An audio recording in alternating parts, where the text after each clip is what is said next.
Assalamualaikum warahmatullahi wabarakatuh. Sobat Ngobraser, jumpa lagi dengan saya Indra Uno di sesi ke yang 446. Mohon maaf 30 menit terlambat. Tadi pulang dari terapi, mampir di rumah orang tua. Jadi mohon maaf ya. Oke. Lanjut. Mohon maaf buat semuanya. Suara terdengar, video aman. Kalau aman saya langsung ke pertanyaan ya. Pertanyaan yang masuk melalui WA itu adalah, bentar ya.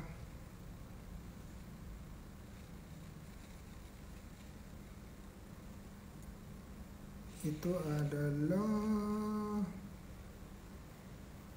oke.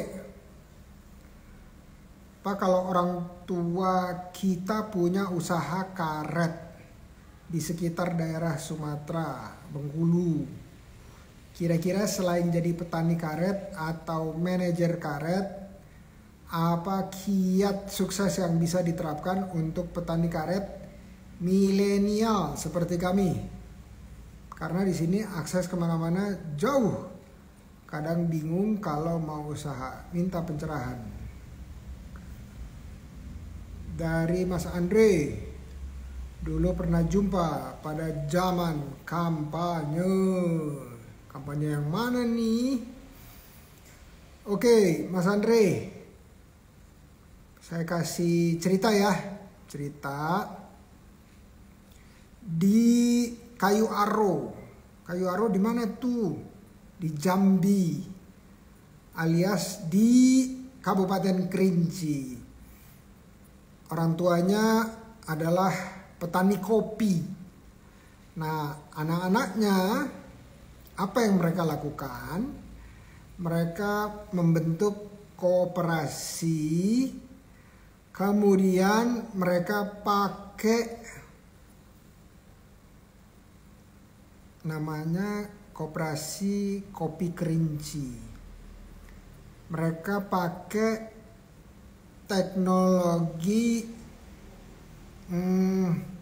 kok saya lupa ya namanya, yang dipakai Bitcoin tuh. Apa tuh namanya tuh? Apa coba teman-teman? Teknologi yang dipakai Bitcoin. Oh, blockchain. Caranya adalah mereka daftar di blockchain dari Jepang.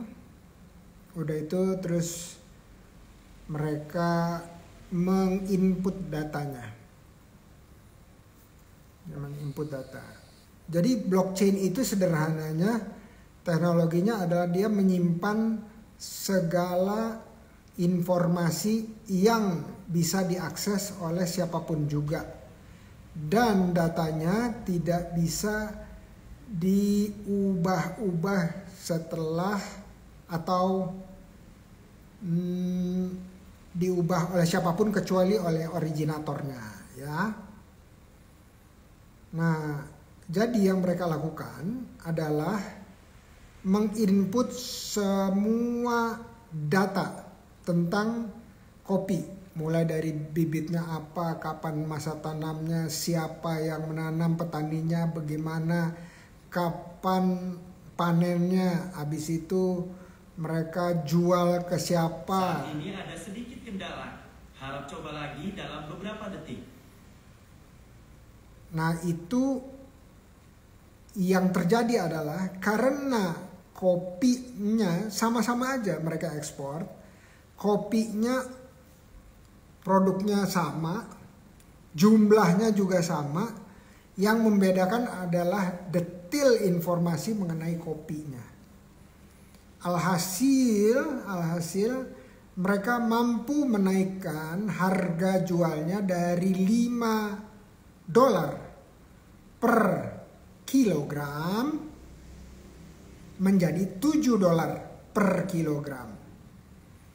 Nah, karena berapa tuh naiknya tuh ya? 140% ya. Lumayan ya. Tunggu.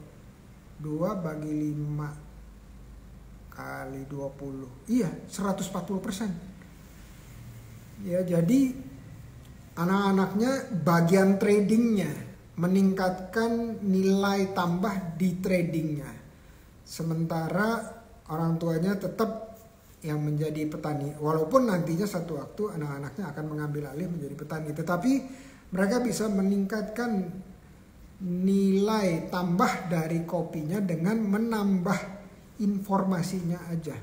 Informasi yang seperti tadi ya, bijinya dari varietas apa, terus tanggal tanamnya kapan, cerita di balik petaninya gimana, kapan dipanennya, berapa lama disimpannya, bagaimana proses pengeringannya, sampai kapan dijualnya ya. Jadi penikmat kopi dikatakan di Amerika atau di Eropa, mereka mampu dengan mudahnya, misalnya dengan QR code, melihat seluruh perjalanan sejarah proses secangkir kopi itu yang hadir di depan mereka, yang mereka sedang nikmati, itu asal muasalnya seperti apa, dan itu sangat dihargai di negara-negara seperti Eropa dan Amerika.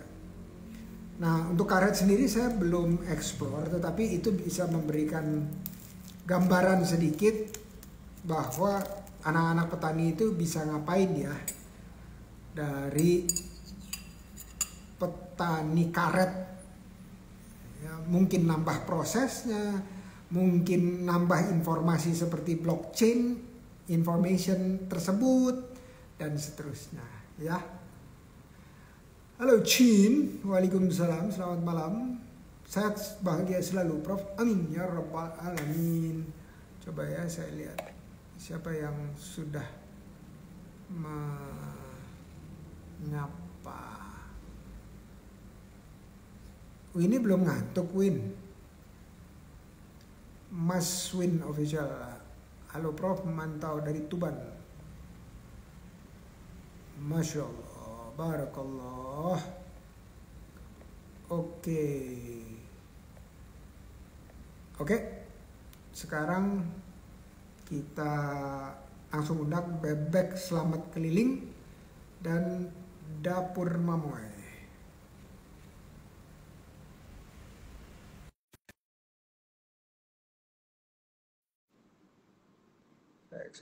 Mudah-mudahan jelas sekali. Sambil nunggu, saya mau makan mangga dulu ya. Bismillah.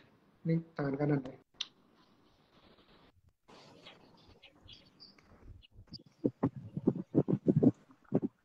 Bebek Selamat nih kayaknya saya kenal nih. Siapa ya? Iya bro. Assalamualaikum warahmatullahi wabarakatuh. Selamat. Waalaikumsalam. Yang ketiga untuk Assalamualaikum Prof. Waalaikumsalam warahmatullahi wabarakatuh. Sambil ngunyah bentar ya. Oke. Pertama, mohon maaf atas keterlambatannya. Karena tadi saya habis terapi karena otot kaki saya cedera. Udah itu terus pulang dari terapi saya mampir di rumah orang tua. Lupa ada ngobras. Mohon maaf ya. Nggak apa-apa bro. Kebetulan Kamu, Prof. kalau pergi di kediaman orang tua, salam buat ibunda tercinta, ibu. Oke, sekarang udah pulang ke rumah. Tadi saya jadi mampir di rumah bunda cuman 15 menit. Habis itu dibilang saya ada tamu. Ada tamu. Oke, sekarang kita perkenalan pribadi dulu. Mulai dari Bang Zul ya, karena Bang Zul sebelah sini saya. Cuma mama doang kan yang kedengeran. Ya. Suara sama gambar saya jelas ya? Ya. Jelas. Udah. Soalnya dua-duanya saya jelas gambarnya dari Bang Zul sama dari Ibu Ida. Jelas dua-duanya. Ya, Bu Ida bisa dengar suara saya? bisa Prof. Bisa lihat gambar saya? Belum. Kalau gitu saya coba matikan yang Ibu. Udah itu terus nanti saya undang lagi. Kalau belum juga berarti nanti lihat gambarnya dari handphone satu lagi ya. Siap. Oke.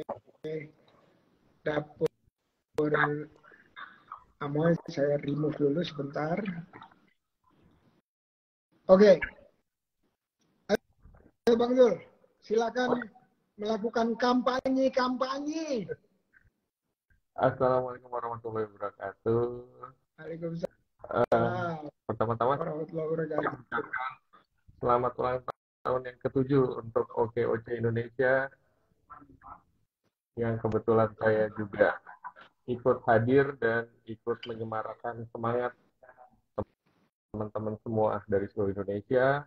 Perkenalkan, nama saya Zul Fikri, dipanggil Bang Zul biasanya. Saya pengusaha goreng Haji Slamet, dan Prof. Indra mentor sejati saya sepanjang masa. Banyak tahu dari kisah saya dari 13 tahun lalu, dari yang mulainya karyawan yang bekerja tiap bulan mengharapkan gaji bulanan, banting setir untuk menjadi wirausaha. Hanya tekad dan keyakinan, akhirnya insya Allah, kemarin kita sempat ngobrol ya Prof, kalau nggak salah itu di era pandemi apa sebelum ya? Kayaknya sebelum pandemi. Cuman ya mungkin hari ini saya mau sharing bagaimana kisah-kisah usaha saya BP Goreng Haji Slamet yang melewati masa-masa sulit seperti pandemi, yang nanti mungkin bisa ditanya-tanya dan di-sharing kepada teman-teman ngobras semua. Semoga menjadi insight baru dan paradigma untuk bagaimana kita membuat usaha kita tetap sustainable. Bagi saya, makasih Prof. Jadi dua kalinya memang ini momen yang saya tunggu-tunggu, bisa ngopi darat dan online juga sama Prof. Indra. Cukup sekian, terima kasih Prof. Indra.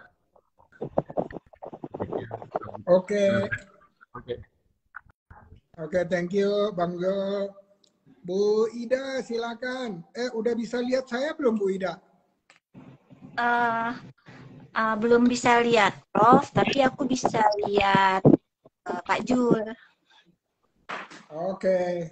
Ya udah, kalau gitu lihat sayanya lewat handphone satu lagi atau pakai laptop. Bisa kelihatan. Siap.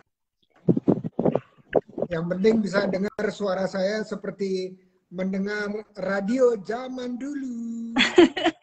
Enggak lah, Prof. Cuman lihat dengar suara aja. Oke. Siap. Bu Ida silakan perkenalan diri pribadi sedikit dulu. Assalamualaikum warahmatullahi wabarakatuh. Selamat malam, Bapak Ibu.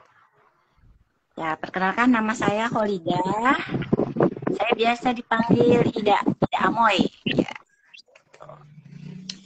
Saya seorang ibu rumah tangga, kemudian owner dari Dapur Mamoy. Saya tuh pegang semua sendiri, Pak.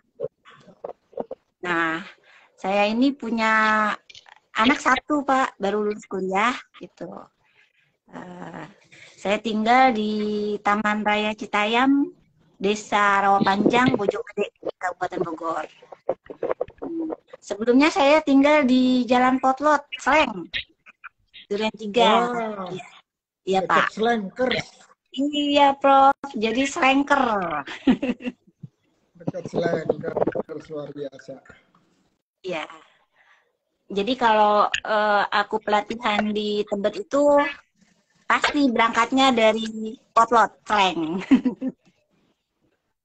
Luar biasa. Iya. warga Gang Potlot. Ya, Gang Potlot. Alhamdulillah kegiatan saya nih sekarang itu sebagai ownernya Dapur Mamol, kemudian dengan produk minuman rempah bir peletok. Prof, kayaknya pernah aku kasih ini deh, foto bersama. Oh iya betul. Ya, waktu OKOC ya. Iya betul. Ya, alhamdulillah. Produk saya juga ada kue lapis pepek, kemudian ada wajik, ada kue tar, ada puding jelly art, ada aneka bolu gitu. Alhamdulillah yang produk rumahan namun nyaman di lidah para ibu-ibu nih gitu, yang biasa buat bawa hantaran, kemudian buat acara lamaran. Jadi alhamdulillah produk saya disukai sama teman-teman di grup ataupun di lingkungan. Nah, selain sebagai owner di Dapur Mamoy, saya juga sebagai pengurus UMKM di desa, gitu, di Desa Rawapanjang. Kemudian saya juga sebagai koordinator desa di tingkat Kecamatan Bojonggede. Saya juga sebagai pendamping halal untuk tingkat Jawa Barat. Ya. Oke. Alhamdulillah pendampingan sertifikat halal saya sudah mencapai 300 lebih yang sudah terbit sertifikat halalnya gitu. Masya Allah, barakallah, luar biasa. Iya, karena saya merasa dulu tuh mendapatkan pendamping sertifikat halal itu susah, Prof. Jadi saya ingin menolong teman-teman gitu, mempermudah gitu untuk pendampingan. Amin, amin, amin ya rabbal alamin. Oke, Bu Ida, terima kasih perkenalan pribadi yang singkatnya. Nanti kita lebih dalam lagi akan masuk ke usahanya di sini ya. Siap. Insya Allah. Nah, Bang Zul silahkan promosi. Ya, promosi mengenai usahanya atau boleh ditambah dikit-dikit tentang apa yang sedang dilakukannya. Intinya adalah ada 4 macam informasi. 1, apa yang dijual. 2, harganya berapa. 3, belinya di mana. 4, bagaimana caranya untuk berkolaborasi dengan Bang Zul. Silakan Bang Zul, promosi, gaspol. Kesempatannya senang sekali mau share. Sekarang bebek Haji Selamat yang saya kelola jumlahnya sekarang sudah nembus di 2 juta. Jadi sekarang cabangnya ada 12. Nah, sekarang yang sedang di Purwakarta, Prof, di Jawa Barat dalam pembangunan. Nah, itu yang terakhir. Kita memulai dengan konsep mengikuti zaman, yaitu restoran yang mempunyai ambient bukan hanya sekedar warung, tapi menawarkan konsep kenyamanan, kesempatan saji, keramahan pelanggan, dan kemudahan akses untuk memesan. Nah, Bang Zul, suaranya agak putus-putus di saya ya. Apa begitu, Bu Ida? Jelas sih, Prof. Bagus ya? Iya. Oke, kalau gitu cuma di saya aja. Silakan lanjut. Ya, jadi kami brand yang memang telah berdiri dari tahun 86 dan sekarang sudah kurang lebih 37 tahun ingin menaikkan ibaratnya satu suasana yang mengikuti zaman. Jadi temanya tema kekinian, tema yang bisa merangkul semua kalangan, khususnya anak muda, karena memang sekarang kuliner ini didominasi eh, konsumennya adalah sebagian besar anak muda. Makanya kita mulai berbenah diri, digitalisasi juga, kita membuat perangkat yang namanya chatbot, yaitu memesan pesanan dari WhatsApp, tapi nanti yang akan membalasnya, reply-nya melalui robot chatbot gitu. Jadi kita bisa pesan, nggak usah harus pesan GoFood. Kadang-kadang kita mengalami sendiri nih, kalau kita pesan GoFood harganya 25.000, ongkirnya 30.000. Oh, ini maaf ya, nggak boleh nyebutin merek ya. Maksudnya Boleh, pemesanan boleh, online. boleh, Oh, boleh ya? boleh. Kalau di Ya, sini bebas. ya, itu yang banyak dikeluhkan sama pelanggan selama ini. Makanannya enak, harganya murah, tapi ongkirnya tuh mahal. Kadang-kadang makanan 25.000, ongkirnya 35.000. Jadi ya kita mencoba menerobos kekurangan itu dengan membuat WhatsApp uh,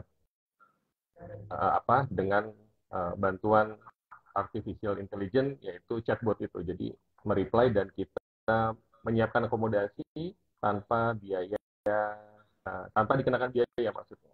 Gitu. Karena kita mengalami setelah era pandemi ada cerita menarik. Bebek Selamat memang dari zaman dulu pakemnya adalah tidak boleh mendirikan di pusat keramaian seperti mall, terminal, rumah sakit, publik umum, airport.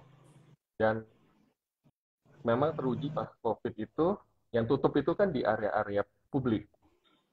Airport tutup, mall tutup, tapi alhamdulillah Bebek Goreng Haji Selamat selama pandemi masih bisa buka. Karena kita nggak berdiri di mall, kita nggak berdiri di airport gitu. Jadi kita waktu itu bertahan. Nah, dari situ kita akhirnya baru menjadi, ternyata Pak Haji Selamat Raharjo, founding father kita, ternyata ya punya insting kalau ya pakem-pakem itu yang akan menolong kita bertahan sampai sekarang. Gitu, Prof. Nah, jadi sebagai generasi kedua yang meneruskan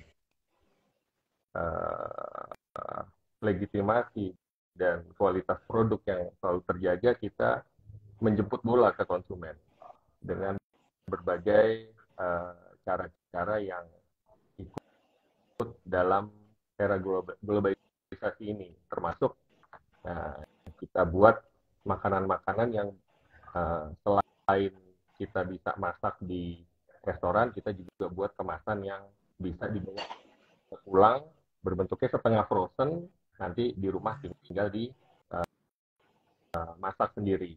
Dan ada berbagai trik-trik supaya volume kita semakin meningkat tiap hari. Seperti misalnya ketika tamu datang, keluarga makan, nanti kita buat promo.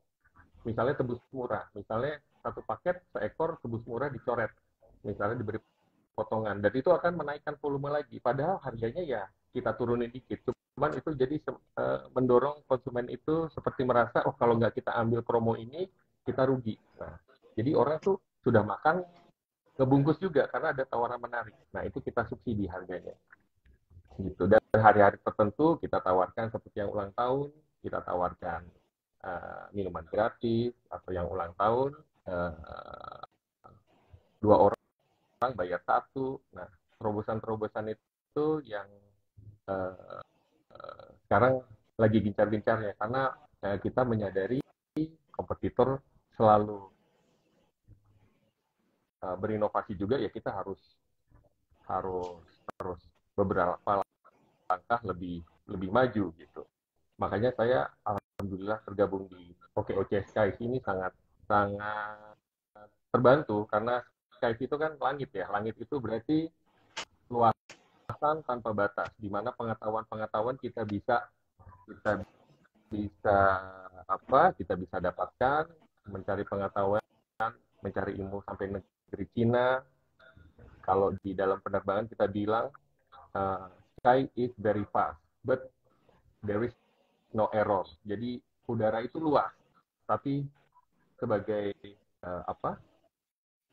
kru udara atau uh, pilot pesawat tidak boleh mengalami error meskipun di langit itu luas. Jadi maksudnya saya ini adalah sebagai wirausaha kita boleh belajar seluas-luasnya, tapi kita harus meminimkan error. Nah, error itu ya bisa kita mitigasi dan akhirnya kita bisa keluar dari kondisi-kondisi yang seharusnya tidak terjadi. Nah, oleh sebab itu ya dalam hal ini ya forum-forum seperti Ngobras ataupun yang lain-lain yang digiatkan oleh OKOC ini sangat membantu bagi teman-teman UMKM termasuk saya yang terus meng-upgrade lah skill dan pengetahuannya supaya terus bisa maju. Usaha-usaha bukan hanya dari belasan cabang, akhirnya nanti kita bisa terus membuat cabang-cabang yang berikutnya untuk kemaslahatan seluruh masyarakat. Kurang lebih begitu, Prof. Oke, alhamdulillahirrahmanirrahim. Satu porsinya bebek selamat itu yang di Purwakarta sama di Bekasi atau di Jakarta ada beda nggak? Kurang lebih selisihnya antara 1.000 sampai 1.500, Prof. Jadi berapa tuh? Paling bawah berapa, paling atas berapa? Kalau kita ngomong satuan porsi untuk satu orang itu 35.000. Nah, berikut lalapan, berikut satu potong paha atau dada, termasuk sambal. Itu kalau misalnya kalau beli seekor itu 120.000, isinya 4 potong, paha 2, dada 2, kepala 1, dapat panci ampela, sambal dan lalapan. Tapi jangan khawatir, harga kita nggak mungkin berbeda jauh dari Jawa Barat, Jakarta ataupun daerah lain ya, karena memang ya itulah resiko sebagai restoran yang memang komoditi ini kan naik turunnya fluktuatif di pasar itu kan. Kalau musim hujan seperti ini cabai udah naik kan kemarin 120.000, padahal biasanya kita beli hanya 25 sampai 35.000 paling mahal. Cuman ya kita nggak bisa menaikkan tiba-tiba langsung naik, enggak. Cuman ya memang kita memang seperti itu siklusnya, Prof. Jadi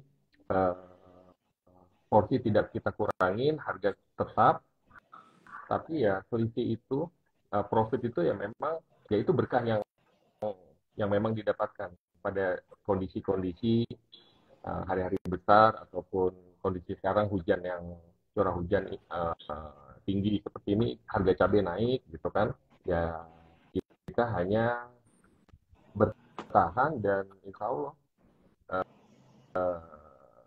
restoran tetap berjalan dan tidak ada isu-isu yang signifikan sampai saat ini, Prof. Oke.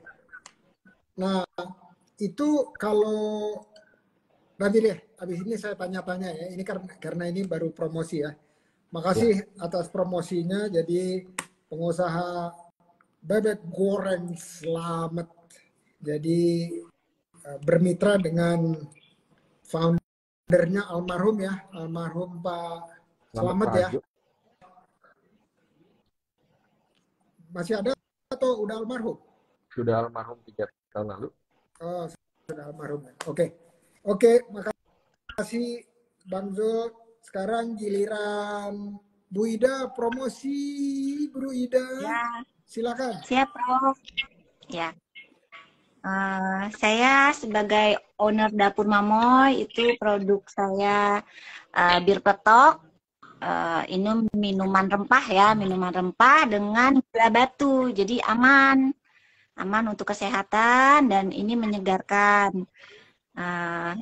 Insya Allah ini untuk menjaga daya tahan tubuh gitu. Jadi produk saya selain minuman rempah ini ada aneka bolu. Aneka bolu itu seperti bolu kukus, bolu bakar, kemudian ada bolu karamel.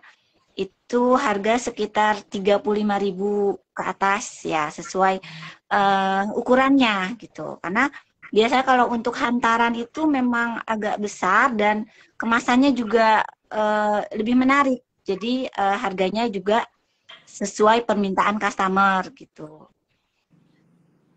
Kemudian ada puding jelly art. Nah, puding jelly art itu memang biasanya diminati oleh customer yang untuk hantaran untuk pernikahan, lamaran, seperti itu. Ada juga wajik Betawi ya, wajik Betawi itu saya juga menyediakan untuk biasanya hantaran sih, ya. Ada produk kue lapis pepek nih, kue lapis pepek ini kan memang prosesnya lumayan lama ya, ya jadi produksinya juga enggak yang bisa dadakan, jadi H-1, H-2 seperti itu. Kemudian ada apa ya? Saya ada puding seperti puding santan seperti itu. Ya. Kalau untuk harga itu menyesuaikan karena kan kadang suka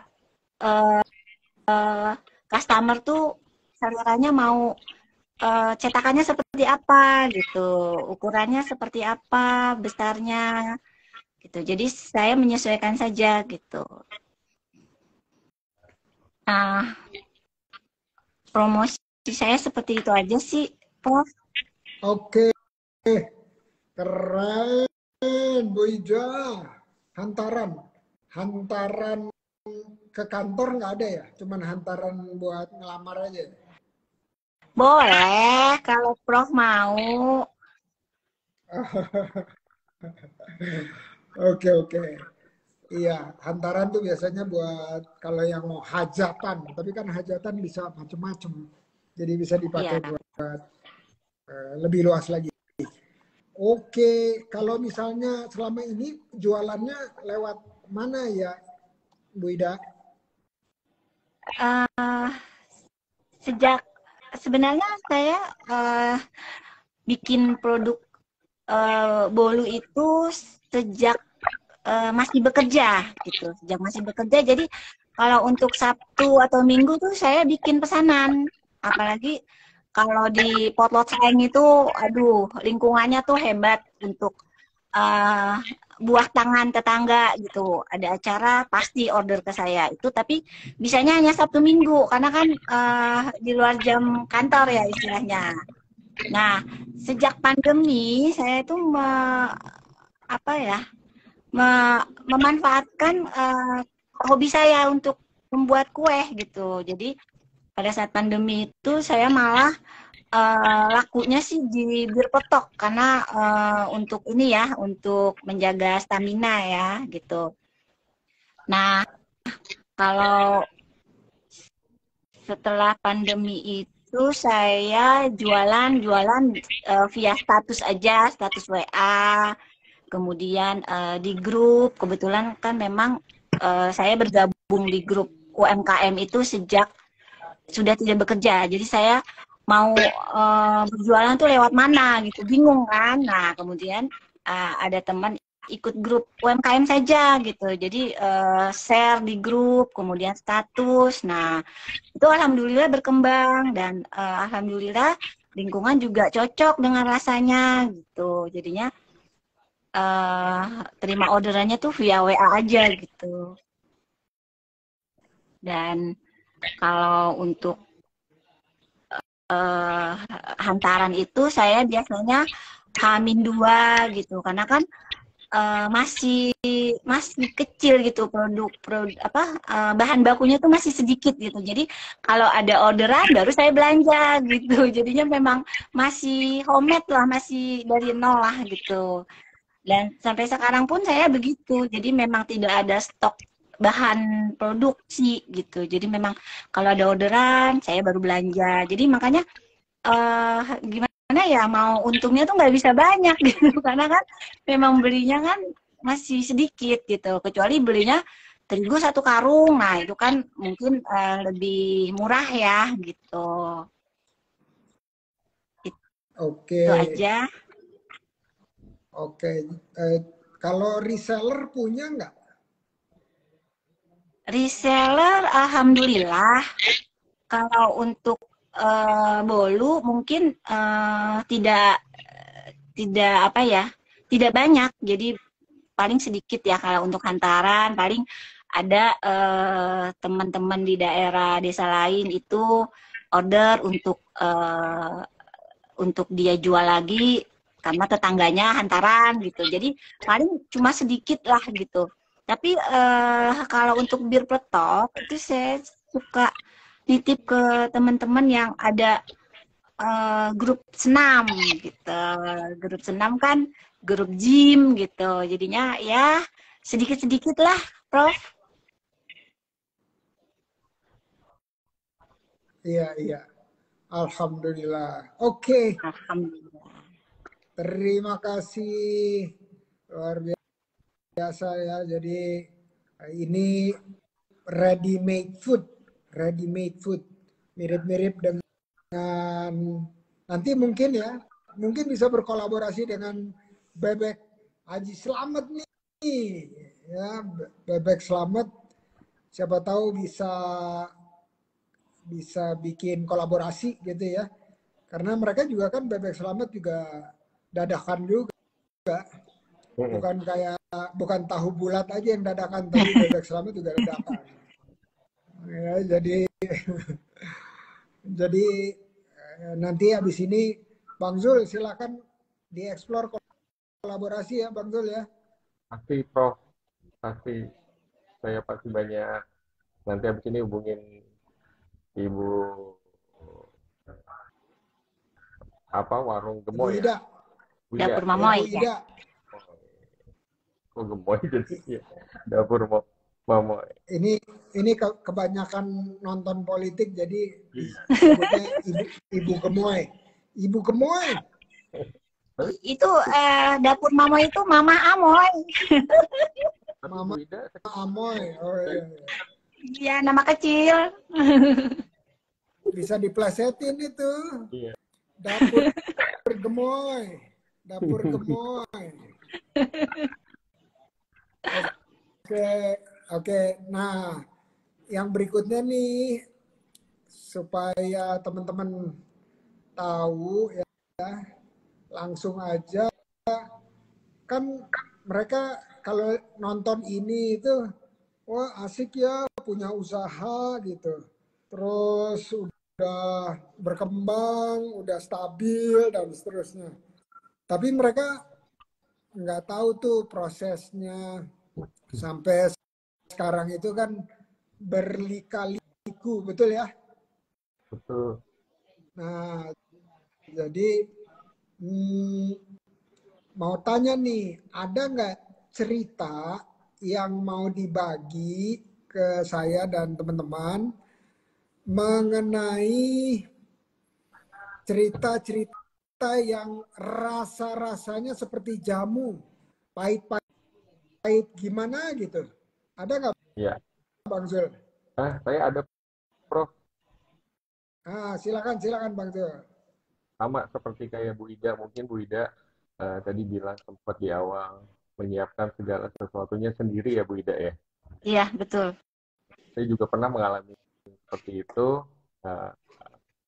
Jadi waktu itu setelah hari Idul Fitri, biasanya idealnya satu cabang itu ada 7-8 orang, karena kebetulan mungkin arus mudik mereka nggak bisa kembali cepat ke restoran karena mungkin kendala transportasi, tapi restoran ini harus segera buka kan karena kita nggak mungkin gitu lama-lama. Akhirnya dalam satu restoran itu, satu warung yang harus idealnya itu ada 7 orang, akhirnya saya sendiri bisa melayani.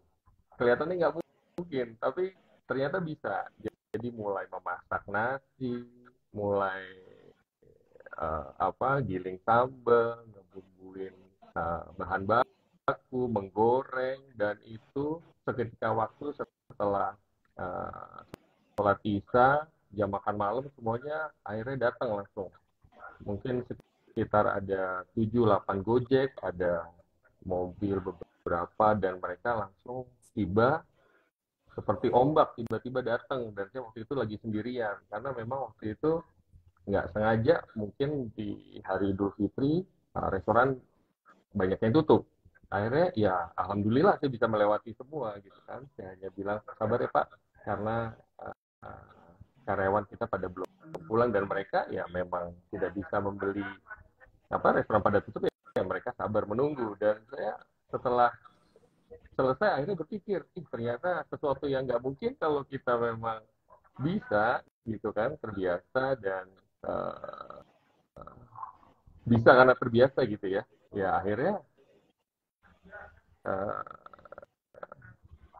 kejadian gitu. Dihandle, bayangkan satu restoran hanya saya sendiri, mulai memasak nasi, menggoreng, terus bungkus, terus mereka sempat di videoin sebenarnya waktu itu oleh ojol-ojol gitu kan, karena dia bilang wah ini ownernya ini yang langsung handle turun langsung gitu kan.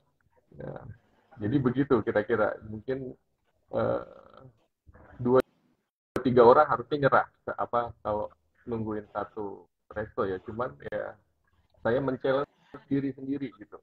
Kalau kita nggak lakuin, kita nggak akan pernah tahu kapasitas kita. Makanya saya sekarang sih pede-pede aja sebenarnya, karena sudah istilahnya sudah terbiasa ya ibaratnya. Gitu. Gitu aja sih Prof. Suka duka dan pernah mengalami hal-hal yang sebenarnya susah untuk dilakukan. Jadi Bang Zul itu karena udah terbiasa melayani jadi pramugara gitu ya, jadi aman-aman aja ya kelihatannya ya. Iya. Iya. Oke, tapi memang beda ya, beda. Jadi waktu itu yang terlama berapa lama nunggunya tuh? Yang terlama itu sepertinya 45 menit. Masih oke lah, masih oke. Saya pernah nunggu nasi goreng 2 jam. Di mana itu? Di Jalan Panglima Polim. Nama itu kaki 5 lagi. Nama dia dari dulu itu terkenal banget. Jadi jualan makanan Jepang. Namanya Sopongiro. Sekarang masih ada nggak, Prof? Masih itu ngantri, asli ngantri. Sopongiro ya. Nah, jadi kalau lagi jalan-jalan ke Jakarta Selatan, kalau udah malam ya, udah malam, dia baru bukanya malam karena dia kan pinggir jalan kaki 5 gitu. Itu udah ada dari 30 tahun lalu kali ya, masih survive sampai sekarang, masih bertahan. Jadi itu inspirasi juga, dan masih juga orang antri. Jadi kalau orang sudah kesengsem sama rasane, jadi 2 jam juga ditungguin. Karena waktu datang itu udah antrian keberapa gitu ya. Jadi ya memang ada tempat-tempat yang antrinya seperti itu, dan dari dulu ngantri nggak pernah habis-habisnya. Nah jadi itu mungkin juga trik juga ya, dibikin seperti itu supaya orang terus merasa pengen kembali dan kembali lagi. Oke, thank you ceritanya Bang Zul. Kalau Bu Ida ada cerita yang mau dibagi? Ada, Prof. Silakan Bu Ida. Kebetulan waktu awal-awal aku jualan di grup itu, memang ada salah satu customer pesan, ini kan bolu ini kan nggak bisa dadakan dan tidak bisa tahan lama ya. Kebetulan ada yang pesan bolu pisang itu sekitar 7 loyang gitu, 7 loyang. Nah, itu kan lumayan ya kalau untuk prepare-nya gitu. Sedangkan itu harus misalnya pesannya pagi, itu harus sore udah ada gitu. Nah, namanya orang order kan aku langsung eksekusi gitu kan, langsung siapa langsung produksi lah. Nah, pada saat diantar itu tidak bisa dihubungi, tapi sudah ngasih alamat, sudah selok gitu. Nah, kita antar, lumayan jauh juga, sekilo lebih lah gitu ya. Karena sistemnya UMKM gitu kan, jadi nganter langsung gitu. Di Lala itu dia cancel. Dia cancel, acara katanya berubah. Tapi Mbok ya telepon angkat gitu ya, istilahnya WA respon. Ini tidak, jadi benar-benar mati gitu HP-nya. Nah, kita udah bawa 7 loyang itu kan ya lumayan ya gitu. Tapi dia sih masih mau bayarin 2 loyang gitu, karena mungkin nggak enak hati mungkin ya. Nah, di situ jadi saya kalau mau terima orderan tuh bukannya nggak yakin ya, tapi harus nanya lagi, bener nggak gitu. Jadinya jadi nggak tanggal sekian, jam sekian gitu. Jadi itu buat pelajaran berarti banget gitu buat saya gitu, karena itu makanan kan nggak yang bikin langsung jadi lah gitu. Itu kan proses gitu, apalagi di oven ya, di oven 7 loyang kan lumayan gitu ya. Itu Betul, aja betul. sih. Iya. Oke, jadi apa tuh hikmahnya supaya nggak terjadi lagi tuh? Kira-kira yang bisa dibagi apa hikmahnya? Hikmahnya ya itu kita memang mendapatkan rezeki ya, dapat orderan itu dapat rezeki gitu. Tapi selagi orderan itu belum ke tangan customer, itu belum rezeki kita, gitu aja. Iya. Oke, ada kalanya juga walaupun kita harus memberikan kepercayaan kepada orang, jadi kita itu diajarin dalam Islam untuk percaya kepada orang, nggak boleh curiga. Tetapi ada perintah juga namanya waspada. Ya, waspada itu bukan berarti kita nggak percaya. Kita percaya, tetapi waspada itu hati-hati dalam artian ikuti aja perintah Quran. Quran bilang kalau misalnya ada perjanjian harus tertulis, harus ada saksi dan seterusnya ya.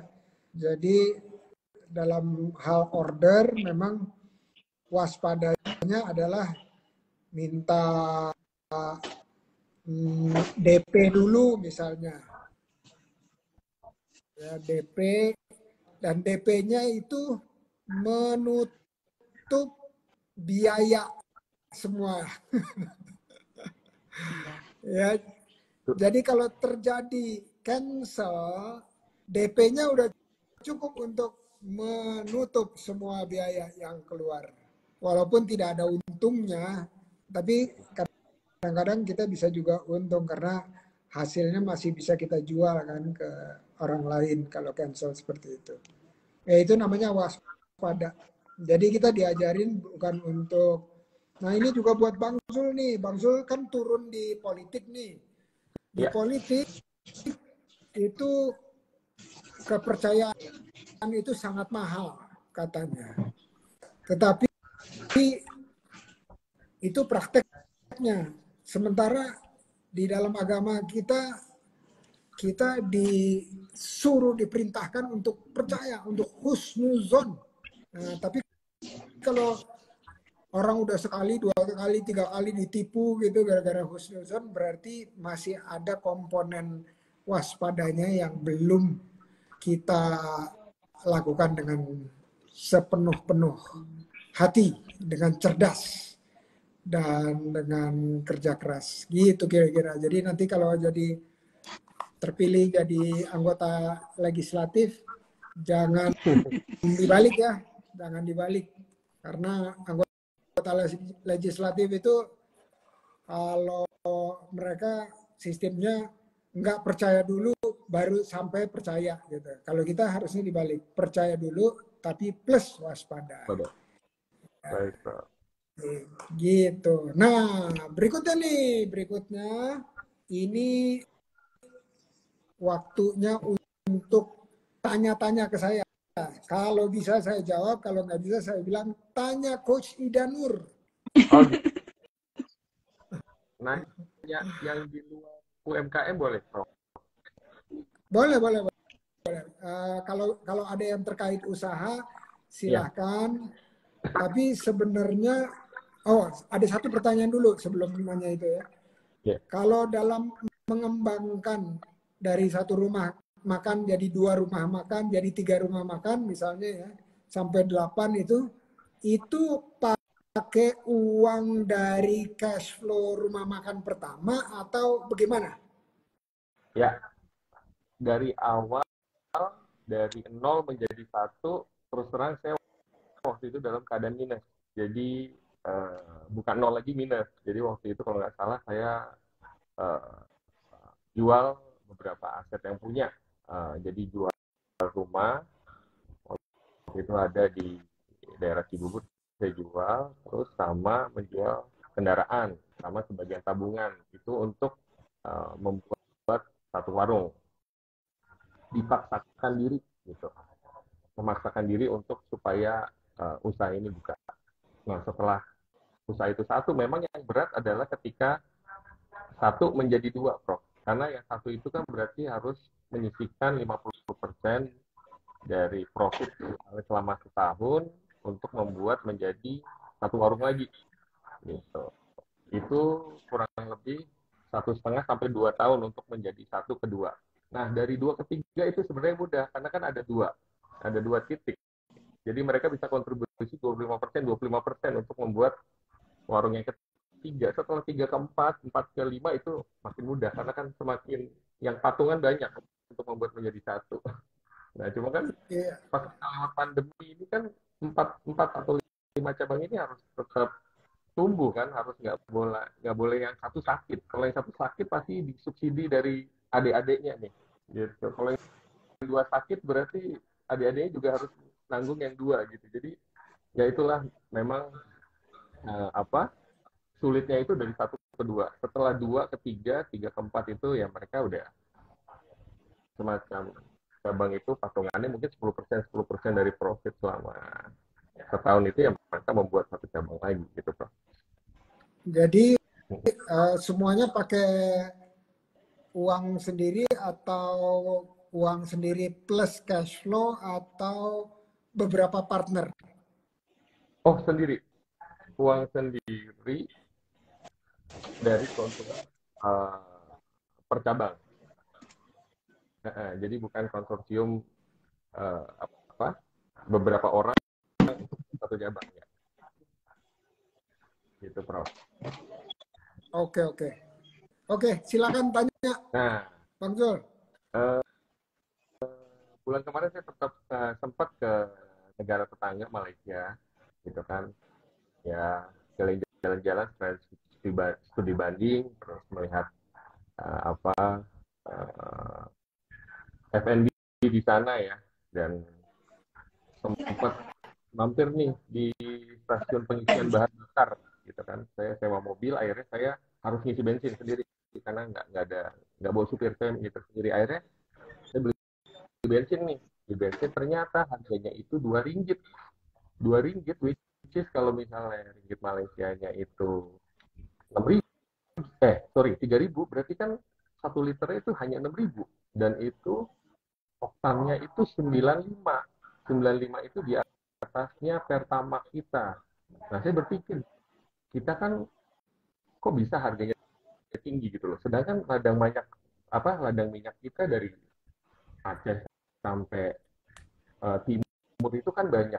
Sedangkan Malaysia itu negara kecil. Mereka kok bisa buat harga minyak itu kok murah banget. Kita tuh 2,5 kali lipat ya, bayangin. Kita jual Pertamax aja tuh berapa sekarang, 13.000 ya, 13.000 sekian, hampir menyentuh 14.000. Di sana tuh 6.000.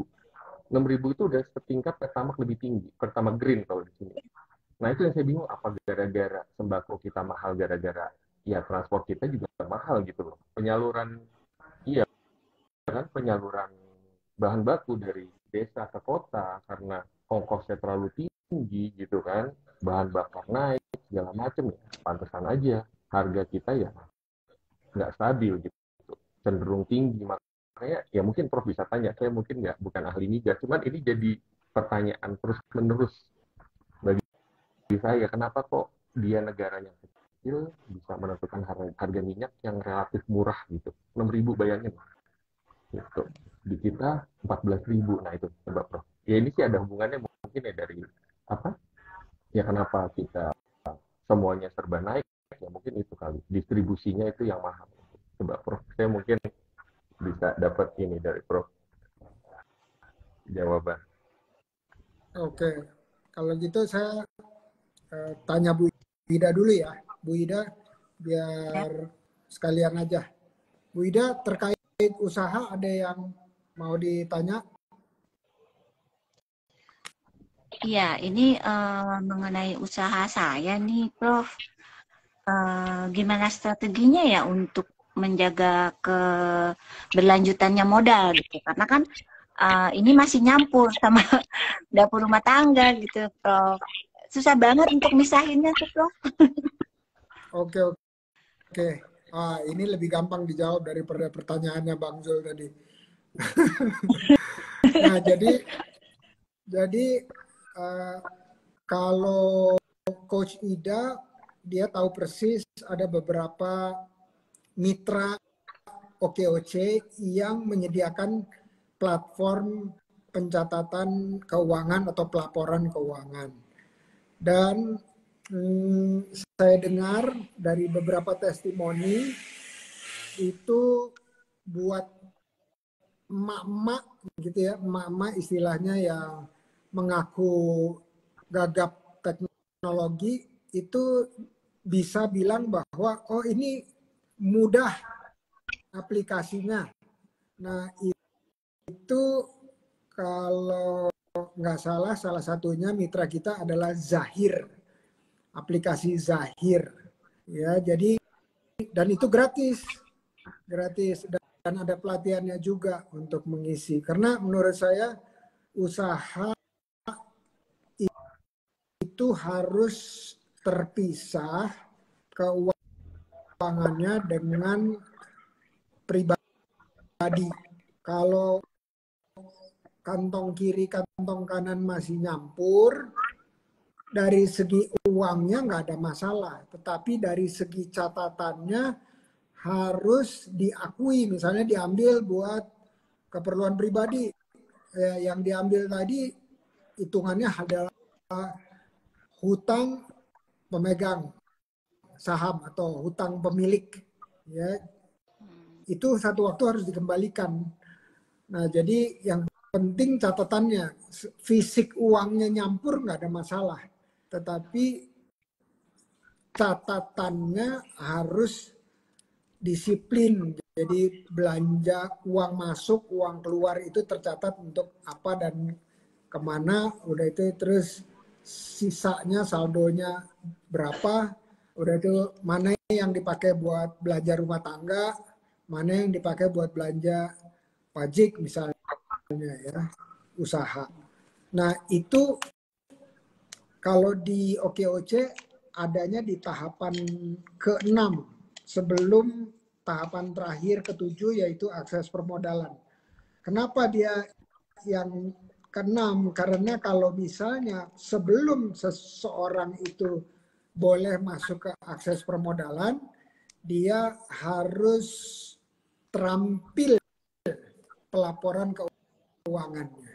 Karena itu adalah cara mengukur maju atau mundurnya suatu usaha. Ya, jadi bukan cuman berapa yang dijual, tapi kita nggak ngitung ongkos, tapi kita harus misalnya ngitung HPP-nya. Bu Ida udah pernah ngitung HPP? Sudah sudah sudah buat HPP per produk. Nah, kalau Harus itu, kalau Prof, harus. kalau kalau listrik rumah dihitung nggak?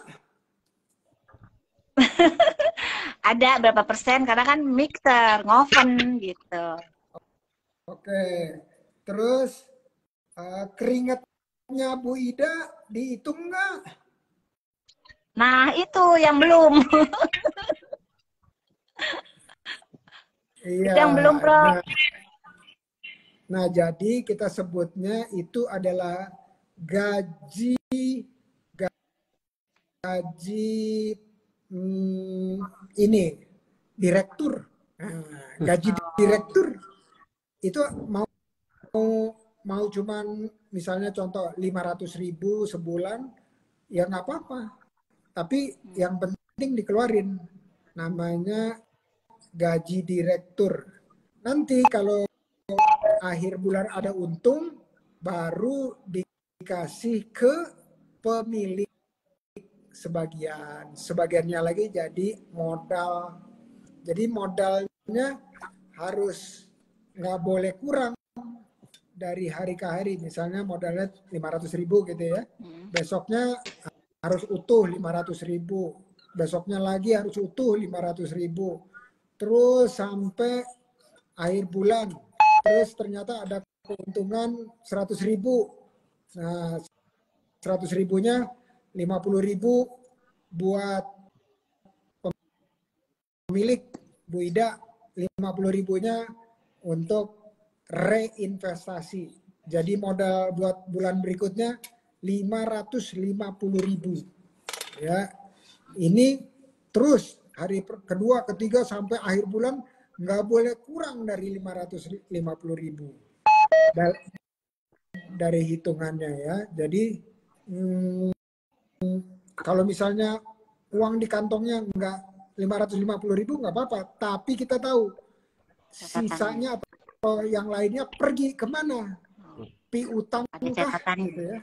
Ya, catatannya piutang kah yang nantinya harus dibalikin. Soalnya kalau misalnya diambil dari 550.000, berarti besoknya belanjanya kan berkurang. Kalau misalnya besoknya berkurang, berarti bisa jualannya berkurang. Misalnya balik ke 450.000, berarti kita belanja barangnya hanya 450.000. Terus jadi kan berkurang tuh. Kalau besoknya ada penting, ambil lagi jadi 350.000. Besoknya penting lagi, ambil tinggal 250.000. Oh, lama-lama kita besoknya nggak ada yang bisa dibelanjain gitu. Berkurang terus modalnya. Modal itu nggak boleh berkurang. Itu Ibu udah mau habis baterainya ya? Ini saya, Prof. Oh gitu, bunyi-bunyi titut. Iya. Full sih tadi udah siap. Oke. Nah, gara-gara saya terlalu asyik menjawab pertanyaan Bu Ida, Ya. pertanyaannya Bang Zul lupa. Jadi tolong di-summarize dalam satu kalimat aja. Satu kalimat. Nah, yang saya mau menanyakan tadi, kenapa ada bahan dasar minyak khususnya untuk jenis minyak selain solar itu, kenapa harga di Indonesia itu sangat mahal dibandingkan dengan negara tetangga kita di Malaysia, hampir 2,5 kali, padahal Indonesia itu lebih luas dan lebih kaya sumber dayanya dibandingkan negara tetangga. Itu aja, Prof, pertanyaannya. Hitung-hitungannya gimana sih sebenarnya, maksudnya apakah subsidinya itu? Oke. Ya. Oke, ini betul-betul bukan UMKM nih pertanyaannya ya, tapi dari apa yang saya tahu saya jawab, sisanya harus cari sendiri. Jadi Indonesia pada satu saat kira-kira 30 tahun lalu gitu ya, 40 tahun lalu, kebutuhan dalam negerinya bisa terpenuhi dari produksi minyak mentah dalam negeri. Nah, kesininya produksinya menurun. Akhirnya sisanya ngambil dari impor. Artinya harganya pasti ada ekstranya gitu ya daripada bikin sendiri atau memenuhi kebutuhan sendiri. Nah, ditambah lagi kita ada selain tadi bicara apa sih, pertalite atau biosolar atau yang lainnya? Pertamax, karena kalau di negara tetangga kita nggak ada Pertalite, jadi dia langsung ke Oktan 95, itu harusnya di atas Pertamax. Jadi dia adanya hanya Oktan 95 dan 98. Jadi kalau di Indonesia itu Pertamax Green dan Pertamax Turbo gitu. Jadi kan secara oktan aja mereka lebih tinggi, harganya murah. Kalau kita harganya 2,5 kali lipat, tapi yang kita dapetin oktannya juga masih 92, masih Pertamax gitu. Masih Pertamax biasa gitu. Nah itu kenapa kok timpang gitu? Maksudnya Oke, dugaan saya satu tax structure-nya beda. Karena di Indonesia yang namanya non subsidi itu harga HPP aja jualannya Pertamina. Sementara di Pertamina sendiri juga dapetinnya nggak selalu murah-murah amat karena dia hilangnya banyaknya dari luar negeri. Ya, jadi udah kebayang belanja buat kebutuhan dalam negeri tetapi mahal. Nah, tapi yang perlu Bang Zulfi ketahui itu yang Pertamax, terus Pertamax Turbo, terus Solar Dex, ya Dex Light sama Solar Dex. Dex itu konsumsinya orang berpenghasilan A dan B di Indonesia. Social Economy Status A dan B. Yang memang mereka harusnya mampu beli ya. Nah, jadi itu persentasenya kecil sih ya, persentasenya mungkin belasan atau bahkan di bawah 10 dari jumlah total yang terjual. Yang besar itu adalah Pertalite sama biosolar. Ya, jadi harga itu ada tax structure-nya, terus ada kebijakan Pertamina, karena di sini kan semua Shell, Vivo dan yang lainnya itu ngambilnya dari Pertamina, nggak boleh langsung. Nah, kalau di Malaysia saya nggak tahu apakah mereka tuh atau di Thailand mereka boleh ambil langsung dari luar atau mereka harus lewat kayak Pertamina-nya di sini. Dan artinya Pertamina di sini kan dia satu-satunya penjual, dia artinya monopoli. Kalau orang monopoli kan dia nggak khawatir kompetisi dan harga, dia nentuin harga ya suka-suka dia aja, jadi nggak harus kompetitif dengan yang lainnya. Itu sih yang bisa saya pahami, tapi selebihnya mohon maaf kalau kurang memuaskan jawabannya. Nah, yang terakhir karena kita udah di penghujung waktu. Bukan penghujung waktu, malah udah kelewat 10 menit.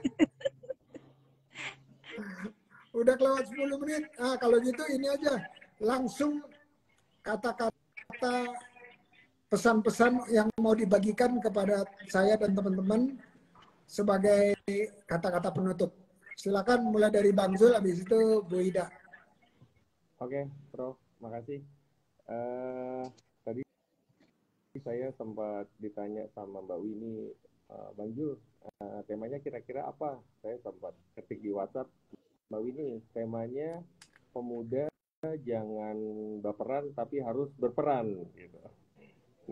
Nah, di penghujung acara ini saya menekankan kembali, karena di era sekarang pemuda ini sering disentil kan, maksudnya Gen Z, Gen X kan, kaum rebahan, kaum yang cuman apa megang handphone, terus ada yang bilang juga emotional quotient-nya kurang, EQ-nya kurang. Ya bagi kita ya itu bukan hanya teguran, ya harusnya itu lecutan bagi kita supaya kita sebagai anak muda yang terus menjadi pemimpin di masa depan. Nah, pemuda ini kan isunya banyak sekali kan, termasuk salah satunya ya kebebasan berpendapat, terus kebebasan berekspresi, terus setelah lulus SMA dia mau arahnya kemana. Nah, wadah OKOC ini sangat membantu bagi generasi milenial sekarang yang passionnya mungkin ya di bidang UMKM gitu kan, di bidang entrepreneur gitu. Karena pada saat muda ya pilihan banyak gitu kan, kita mau di kesenian oke, kita mau di olahraga bisa disalurkan, kita mau di musik bisa juga. Nah, tapi semangat entrepreneur ini kan harus dibangun dari awal. Nah, OKOC sebagai salah satu pionir dari 7 tahun lalu, Prof. Indra juga Mas Menteri, Mas Sandiaga Salahuddin Uno turut berperan serta, dan saya rasa ya kita nanti tetap eksis ulang tahun ke-7, ulang tahun ke-14, ulang tahun ke-25 emas, dan menuju 2045 ya saya mungkin sekaligus penggiat OKOC akan siap menjadi turut penggerak juga sebagai garda terdepan untuk teman-teman semua saling berkolaborasi dan bahu-membahu untuk kemaslahatan masyarakat Indonesia gitu Pak. Amin, amin ya rabbal alamin. Oke, thank you kata-katanya Bang Jul. Silakan Bu Ida. Ya. Alhamdulillah saya bisa ngobras bareng Prof. Indra. Alhamdulillah dengan Pak Zul, dengan sharing-sharingnya, alhamdulillah bisa menambah ilmu, menambah wawasan, menambah pengalaman. Dan kata-kata yang saya buat ini ya bismillah aja ya. Nikmati kelezatan sejati dapur Mamoy untuk semua lidah yang menghargai kebahagiaan rasa. Itu saja. Terima kasih, Prof. Terima kasih Bu Ida. Terima kasih Bang Jul. Selamat istirahat. Assalamualaikum warahmatullahi wabarakatuh. Waalaikumsalam. Waalaikumsalam warahmatullahi wabarakatuh. Oke, teman-teman semua yang masih nyimak di sini, tadi kita ngobrol-ngobrol dengan Bang Zul dan Bu Ida. Semoga ada manfaatnya dan Pandu. Waalaikumsalam warahmatullahi wabarakatuh. Abdel La Rahmadania, setuju, konsisten, istiki. Oke, dan buat Cin, terima kasih juga udah barengan tadi hadir, dan nantikan IG live berikutnya ya. Oke, Oce.